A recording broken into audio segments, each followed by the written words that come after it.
Good morning. My name is Jürgen Mahler. I'm here with Dominic Helf and give you an insight about a new highlight of custom code management, the custom code clustering as an engine to start the intelligent custom code management. We have prepared a presentation for today, and the presentation also contains a demo part. So I have the chance to show you live in our system the custom code clustering tool. But before we come to that, let me give you an insight how the situation of custom code management is at customer system. Let's talk about the methodology, how I can use the tool. Then, of course, Dominic take over and give you some insight about the custom code clustering tool itself, and then we wrap it up with the summary. Let's start with the information. How does a system looks like? We know customer systems, they have up to 250,000 customer objects. Unbelievable. And more than half of these objects are not used. So think about optimization that, let's say, high amount of unused custom code. There is potential to make and keep the code clean, to retire some of these objects. Nevertheless, I know that, let's say, 1/3 of the custom code are, let's say, supporting critical business process. So the customer has created custom code to fill the business itself. Now we need to ensure and help our customer to optimize the business process by optimizing, modernizing, innovating the custom code itself, so I can improve the TCO, the development platform of SAP in the cloud. I can re-platform it on SAP BTP, and at the end you get a lower TCO because you have used all features and capabilities from SAP.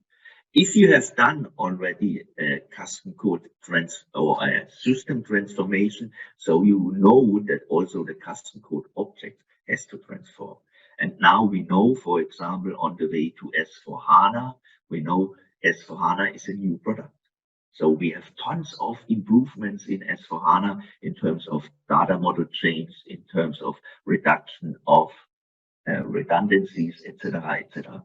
So a lot of the objects, they are, let's say, in the system, even used or not used, supporting processes needs to be adjusted. And the biggest adjustment is on the transformation to the cloud and to S4. So we have already, and you will learn that also today, that we have tools to plan and to get the adjustment work, and even to do a semi-automated adjustment work. And this is really important for dedicated impacts. So you see a huge amount of code where to start. We support a business process. We need to stabilize this process and to improve the TCO. And last but not least, how we can manage and do the remediation work whenever you transform to a new system.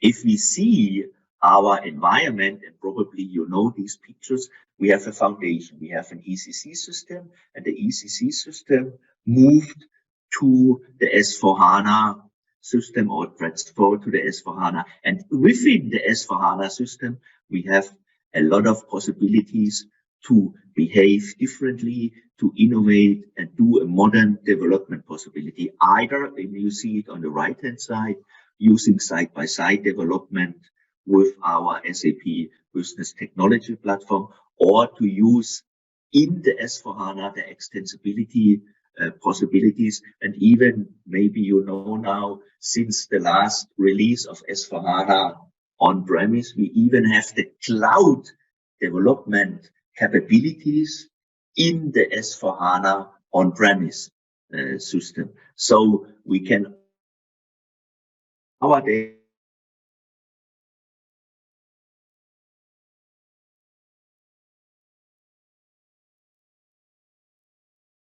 on-premise system. In other words, I can start the clean course journey. If I start the clean code journey, we need to ensure also for the future, not just to, let's say, behave differently. We need to ensure that the clean code will be kept. That means I use the BTP and the extensibility options for all new developments that I get all these nice cloud attributes already in the system. If you see that, and probably you know that the coding you have in your system is between 10, 15, even 20 years old. So we have the outdated custom development. If I know what I have in, and if I know how the relation between, how the usage, how the impact, how more the workload on this code, I can start to get, the transparency, and based on the transparency, which is done with the custom code analytics, I can start to make the code clean, to start the journey. It's not by pushing a button and all is fine. I start the journey, I get the opportunities, I can reduce the TCO on the custom code for the system. And with all that, and if I have a clean core from a code perspective, I gain flexibility and innovation possibilities, because I can easily consume change, I can consume innovation without impacting my custom code. Secondly, if you see and if you have the cloud attributes in your mind, I get ready for the cloud. I can get ready for PCE, I can get ready for public cloud. So I get all these attributes already into my on-premise system. Now you may ask you, hey, this sounds good. What is the best point in time to start a clean core journey? Every time. Of course, if you are before and during an S4HANA conversion, that would be ideal. Before investing in code adjustment, think about renovating, rethink and redesign of the code. But we also know from our customer base that we know customers are starting with an old word technical upgrade, and then they are on S4, and then they say, now I want to consume all the innovation from SAP. Now I want to optimize my S4HANA system so I can start also after the S4HANA conversion. Secondly, on that slide, I want to highlight that we have two phases. On the one hand side, we have the 10, 15, 20 years old code where I want to optimize. So this is exactly what you learned today. Nevertheless, we should not forget that new developments needs to be managed with a governance model and a clear development guidelines. You should use all the, let's say, feature for clean core extensibility, side-by-side development for your new development. So make the core clean, so invest in transparency, and this is what we learned today for the system itself, and to ensure that in the future your developments will follow these governance model and the development guidelines.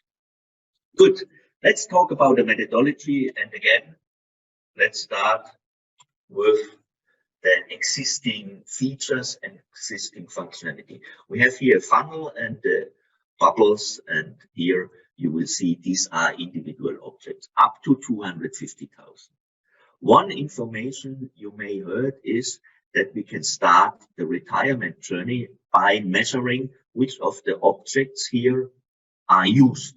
So we have nowadays usage and procedure logging, or the SAP call monitor with the traditional workload statistic. I really know for procedures, that means programs, transactions, functions, methods, which of those are used. And if you can say, hey, they are not used for, let's say, 12 months, think about retirement, cleaning up the system. We have one little challenge. It's the integration of ABAP, the integration, the references between objects. We will solve that in the future with our new analysis, because you could not easily retire an object if that object is referenced by another object and another object is used, for example. Nevertheless, we can start retirement. Secondly, you may know the tool ABAP Test Cockpit or the Custom Code Migration app, which can scan the custom code, compare that to the simplification DB, and then you know what will break and you know what is the impact whenever you transform that code to S4. So you get really valuable information what to do with the code. Secondly, we have the semi-automated feature. It's called Quick Fix in ABAP in Eclipse, where you can ask SAP in brackets, hey, I have that impact. How would you, let's say, refactor and remediate the code that the code will run, and then you push a button and then the code will be changed. So that's possible. But what is missing is the question, hey, do I have code in my system and is it valid, and do you have a value? If you would redesign, if you move that code to BTP, if you recode the code with the new extensibility, where is the potential for value out of these objects? And that's exactly what we did. Before we do so, think about the 250,000 objects. We need to have a mechanism or a structure to bring objects together. How we do that, you will learn later. We do a reference analysis between the objects and we create so-called clusters. Clusters you see here are the huge bubbles, and I do the rest with the huge bubbles. So of course I have usage data of objects within a bubble, and based on the usage data and also based on reference data, I can talk about retirement even more accurate than I did it in the former way of retirement. The remediation is the same. I have also my ABAP test cockpit, my custom code migration app. I get the information into our tool and I can say, hey, this object is used and will be remediated and is impacted based on whatever. And now, based on information, because I also read the transport historical values, I also have workload statistics, I have the references also to other clusters and to SAP objects. And with that information, I can find out, is there a potential for rethink and redesign?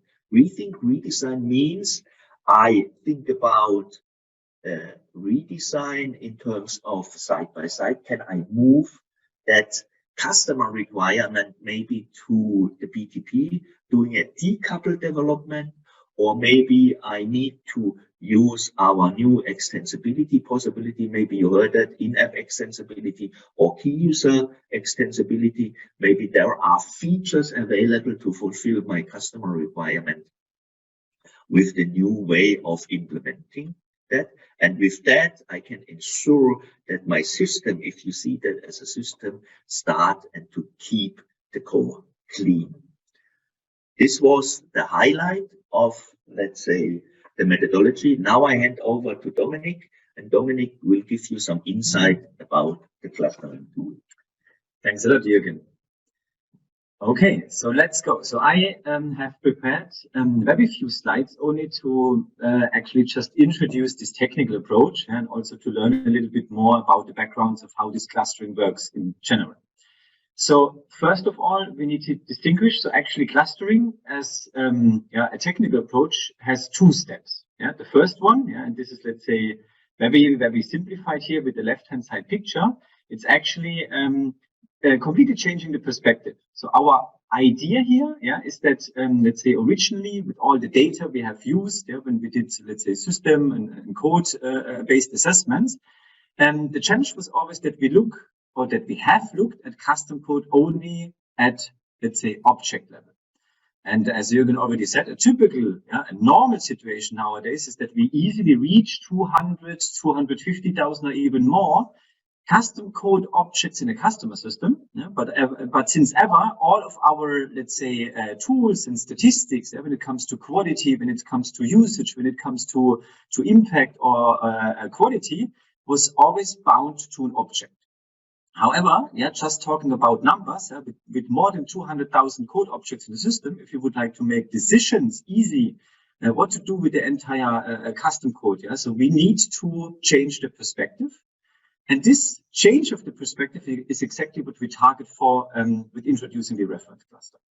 And one of the techniques we use as the, let's say, fundament, as the basis of all of that, is the technique of getting linkages between two objects. Yeah, and this is what we call a reference. Yeah? A reference is simply something like if you build an ABAP report, for example, yeah, and you have inside your code, you are using function modules, classes, methods, yeah, or any kind of code object, you automatically have a reference to an object. So that is what typically we get when we load data from the where used index, yeah, or what you get after performing a syntax check.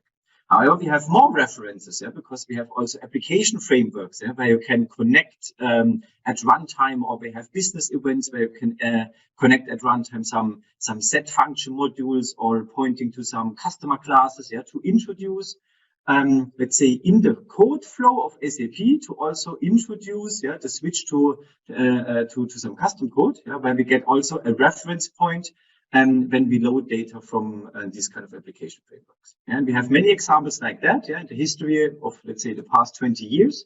And that is a typical situation when we assess systems, yeah, of today. So then typically they come with a history, yeah, of many, many decades, where SAP has changed so often the ways how you can extend, how you can introduce custom code, how you can get references to custom code in so many places.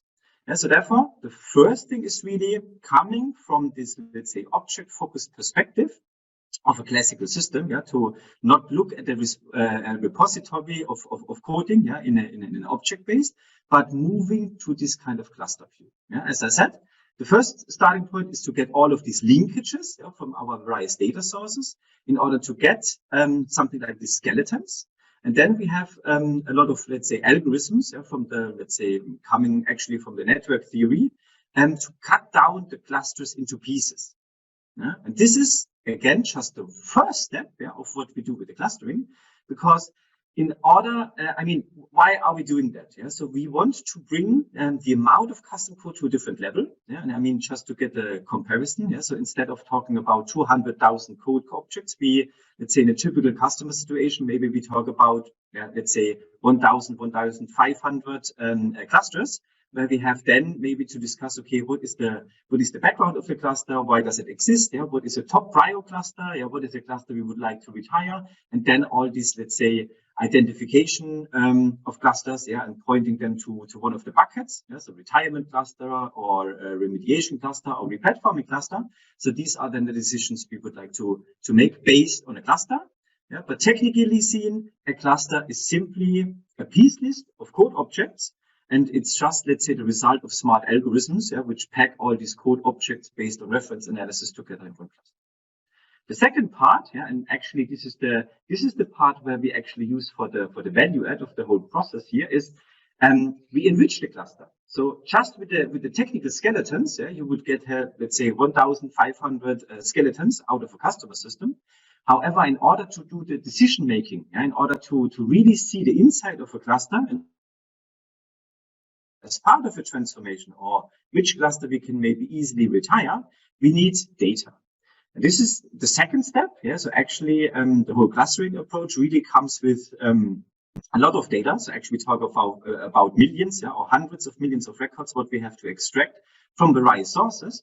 Because the second process in the entire procedure here for the clustering is that each of the clusters, yeah, will get enriched with certain, let's say, well-known data buckets. Yeah, like for example, we have code matrix, yeah, where we can, for example, measure the complexity of a cluster. We have usage data, yeah, UPL, SUSG or SUMON, yeah, to also measure, okay, what are, let's say, very actively used clusters, what are completely not used clusters, and what are maybe partially used clusters. Yeah, then we have everything coming from ATC, yeah, for code quality, but also for, let's say, S4 impact, yeah, for clean core measurements, all that kind of stuff. Yeah, we can easily extract, yeah, from, let's say, applications like ATC, building an enrichment process on top of the clustering in order to do decisions. So this is, I mean, just the list of objects, and the three dots at the end, for example, they also indicate that our, let's say, technical format of the data is quite flexible. Yeah, so in most of the customer projects, we typically also find maybe other ideas. Yeah, what kind of additional data could be brought up to the level of a cluster in order to gain a certain dimension or to make a prioritization of clusters for the specific needs of the customer. So to quickly run in theory through the, let's say, different steps of the clustering. Yeah, so maybe first of all to introduce, so we have actually two procedures in the game. The one is, let's say, the first step, what we do is really building networks. So that is actually the step before we really come to clustering. And that is actually simply checking, yeah, where we have objects, yeah, with all this reference analysis, where all these objects belong together.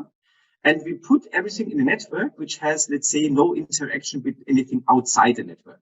Yeah, so networks is really, let's say, a good first step, yeah, because sometimes we also find networks. Yeah, so simply, let's say, isolated objects, yeah, could be 20, could be 50, could also be a few hundred. But if they are connected to one network, we already have detected a sort of isolated capability which was built in the customer environment, which is maybe already, let's say, worth to check. Okay, if there's, for example, 100% of unused objects inside there, we can already decide, okay, let's retire the entire network. However, the biggest functionality you will see at the end, yeah, in one, or in very few, but very huge networks, yeah, where you have whatever, 70, 80, 90,000 objects contained. And this is actually the place where we then already start with the clustering to get this network built into little chunks. And the flow we perform, yeah, is like I said, so we go into a very simple three-step approach. So we load the reference data in order to get the connections, yeah, between the nodes, yeah, between all the individual objects in the system. Then we start adding this network view on top. Yeah, so where do we identify, yeah, that there are isolated objects, because none of these objects here has any interaction with anything outside the network. Yeah, so we already detect that this is a network which has no outside connectivity to any other, let's say, code artifacts, yeah, inside the customer system. So therefore, we can treat this network as an isolated capability to also make our decisions based on that. And the third step, yeah, is actually that within these big networks, actually, yeah, so these are the ones which I just mentioned, yeah, having whatever 70, 80,000 objects. So they are actually the more, let's say, advanced algorithms are taking place, because we first of all also try to measure, okay, inside such a huge network, yeah, we also, for example, measure, okay, how are these elements inside the network connected with each other? Yeah, so actually, it's like checking the steps. Yeah, so how many steps you need to take, yeah, from this object, yeah, in order to, let's say, walk this route here, yeah, to reach this one. And then we detect, let's say, two kinds of objects which are of, let's say, very central importance, for the entire algorithm here. So we have the so-called betweenus objects and the centrality objects, yeah, which also, let's say, build a pumping heart within a big network, yeah, which gives us an indicator that everything around, yeah, so this central object here in the middle, where it seems that many objects are passing it, yeah, so it seems that here we have a cluster, yeah, which also, let's say, brings a certain kind of functionality into the system, because so many objects are really around this central pumping heart here.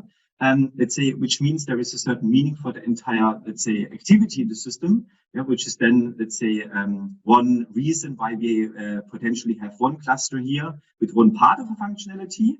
But also very important are these betweenus objects, the green ones here, and we also call them the router objects, yeah, because it seems that there are very few but very important router objects, yeah, which typically are establishing the connection between the clusters. Yeah, so remember, we are in the same network here, and it seems the left-hand side, so this cluster here, yeah, in order to talk, yeah, with the right-hand side, it's always passing these kind of router objects.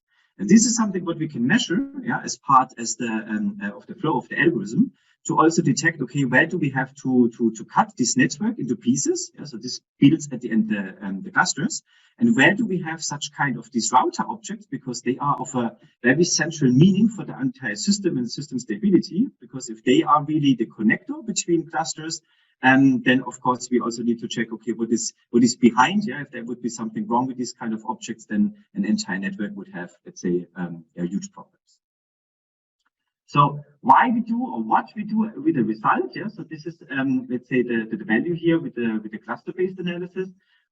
So actually, when we get all this cluster approach visible in the system, when we put all these data enrichment processes on top, yeah, then actually we can make decisions. Yeah, we can translate some, let's say, technical patterns into something what, let's say, is the potential next step to do with the network or with the cluster. So small examples, if we detect that we have, for example, small unused clusters or networks without any references to other clusters, so it means they are not strongly interconnected, so you have less impact if you delete something, because there's low impact because you have no interaction with other clusters. So therefore, they are more or less safely safe candidates for safe retirement to get them out of the system. Others which are maybe isolated clusters but having an incredible high usage, and they are, let's say, of a very high meaning for the system. But maybe they are a good candidate. So maybe they are using a lot of outdated technologies, and they are a good candidate. Okay, we have to bring over this functionality, but maybe in the best possible way, in the best possible extensibility options we have nowadays in the S4 environment. The same approach we do for everything what we discover here from the clustering. So based on our KPIs, based on the data enrichment processes, we try to also build, let's say, some easy identifiers in order to decide what to do with the cluster in the next rounds. Okay, so much for, let's say, the theory behind. So now I'm handing over back to Jürgen for the little tool demo. Thank you, Dominic. So I prepared for today live example in the system. So I open our productive system, the so-called SAP Analytics Cloud, and we have here a story created which contains at the end the result of the clustering. So you see here at the first screen how many clusters are built. In that case, 1,165. You see if we have small, medium, large clusters.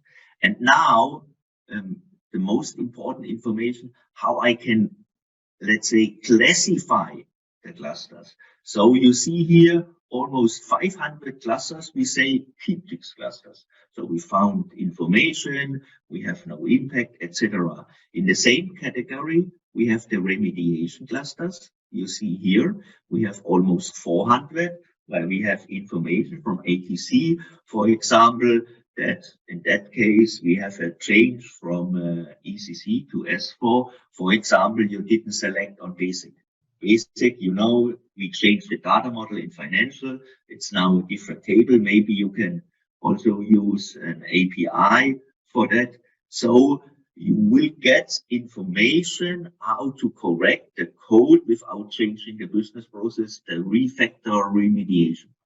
Now we come to the interesting ones in terms of retirement. So almost 250 of these clusters. We know, hey, they are not used. And you will see in a minute how we rate the retirement potential.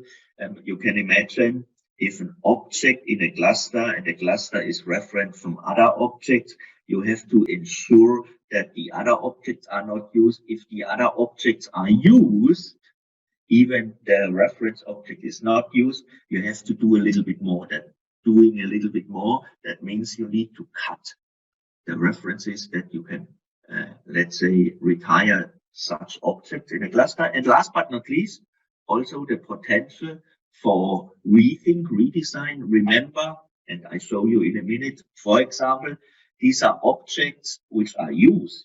These are objects you have TCO. That means they are old, but nevertheless, you have transported them in the last 2 years. Secondly, they are used, so somebody is using them. And lastly, for example, they have a low integration to SAP. Think about if you move coding and if you decouple coding, that means you want to develop on BTP, you have to, let's say, create a connection to the back end, to the on-premise system. So also that integration aspects and transport historical aspects are important.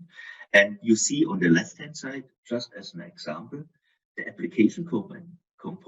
This is cool because usually, you know, custom code is object 4711. What application is that? Due to the fact that we do this reference analysis, due to the fact that we know the SAP objects, and in each and every SAP object, you have the application. Our example with select on basic, I know it's financial, and so I know if I do 100 times interaction with basic, hey, that might be coding in the area of financials. And therefore I can rate that. And now you see here that we have, besides a real technical overview, technical information about which objects are used, which are unused, how many modifications, enhancements, and clones, that means copies of objects. I go deeper and deeper with the analysis until the coding. Here, for example, which kind of objects do I have? Do I have static objects? Do I have objects? And now we come to the transport, because we get information out of the transport, and we have really a nice heat map about objects. For example, here, objects in a cluster. Look at that, 70 clusters. The objects in those clusters, they are transported the first time 1999, and the last time last year. These are objects where the customer invests in. They have TCO. That means they might be candidates for rethink, redesign. If you see here, these 25 clusters, hey, the first time brand new objects from 2022, and the last time also transported 2022. Hey, hopefully they are already on the way to be clean core. And now you see here, we have a different view and a special view on retirement. We have large objects. I have the application. I have information, for example, here. These are objects. They are easy. They are not used and not referenced. Medium is the objects are not used, and the reference, they have reference, but the reference object is not used. And hard, you can imagine I have this reference and the reference object is used. So you have to do so possibilities on that. And last but not least, we have a lot of information. Oh, unfortunately, I have some challenge here. Doesn't matter. It's always if I have a demo and I find a lot of information on about test cockpit results, etc., etc. Just one more. This might be also interesting for you. Due to the fact that we have the workload data, I can say, for example, 76% of workload created for custom code could be assigned to 21 clusters or to the objects of 21 clusters. And based on that, I can find out which clusters create workload and which clusters create interaction with the database. The total volume of this object might be a starting point, let's say, for optimization. And for optimization, I also check what are the about test cockpit information on quality for those objects.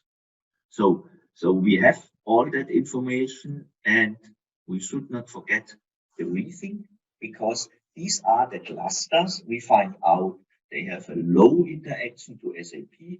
They are transported, let's say, in the last 2 years, and they have, let's say, also usage, because I only concentrate on usage. And these objects behind the clusters, we should discuss if might be a rethink and redesign initiative will help. So just information having on these demo on the system. Let's come back to our slides, and you see here we have that information about the overview, about the transport, some more details. I think you get the idea that we have tons of data, and we display and we simplify based on the information we want to see here. And also for remediation and for rethink. For the technical information, you saw that also just for the techies, how many objects, etc. we have, and more details on references, which kind of tables are heavily used and integrated to your custom code, etc. Let's sum it up in our intelligent custom code management portfolio. And I want to give you the insight and the picture what Dominic presented. We see these objects as individual dots in a system. We have the blue ones here is the custom code, and the other ones are SAP standard. What I do, I bring it in our internal system. I do the clustering on that. That means the networking first, and the second step, I cut these network into clusters, and based on the information I can retrieve out of a system like the ABAP test cockpit runs our usage data as Simon or UPL, the SQL monitor, how the application server on ABAP is interacting with the database, the CRUD analysis, quality aspects out of ATC, code metrics, enhancements, workload statistic, application logs, etc. And based on the information of these individual clusters, I can judge that. And I can classify objects which with low references and no usage. We can say, hey, we classify these clusters and the objects behind the clusters as retirement potential. We can have the impact analysis on the objects in the cluster, and we say, okay, these are remediate or keep stuff. And last but not least, some dedicated clusters. We see the potential for re-platforming, for decoupling, moving to BTP, for using extensibility. And this is the technical analysis. Now, and this is just at the end to give you some insights. Now we know, hey, that stuff was maybe created 10, 15 years ago. 10, 15 years ago, I have, let's say, a customer requirements, and I do not have the possibility to do that in substandard. Before nowadays, 15 years later, with all the features in S4 and BTP, before I think about redoing, redesign, let's talk about shortly with our experts for a fit to standard design discussion. Maybe nowadays, and the first analysis, what we have done in the last year, 1.5, we found out that some of the code here created 15 years ago is already in SAP standard. That would be ideal, because then we can get rid of the code and you do not have to develop. That means with the clusters, we change shortly, we go in touch with the functional experts, we do a gap validation fit to standard, and we evaluate if maybe the customer requirement behind the custom code is nowadays involved and could be fulfilled by the SAP standard. And if the answer is no, only then I talk with the experts which are familiar with BTP development, with the extensibility, and I modernize, I innovate, and I rethink the code by re-platforming. Maybe I create new objects on BTP. Maybe I stay on stack, use the new extensibility, key user in-app extensibility. And for those which I do not need, I can retire them. And of course, for those which I have the remediation information, that means the impact, I start to address. So thank you to all, and thank you also to the organization that we have the chance to give you some insights into the custom code clustering tool and some insights into the intelligent custom code management.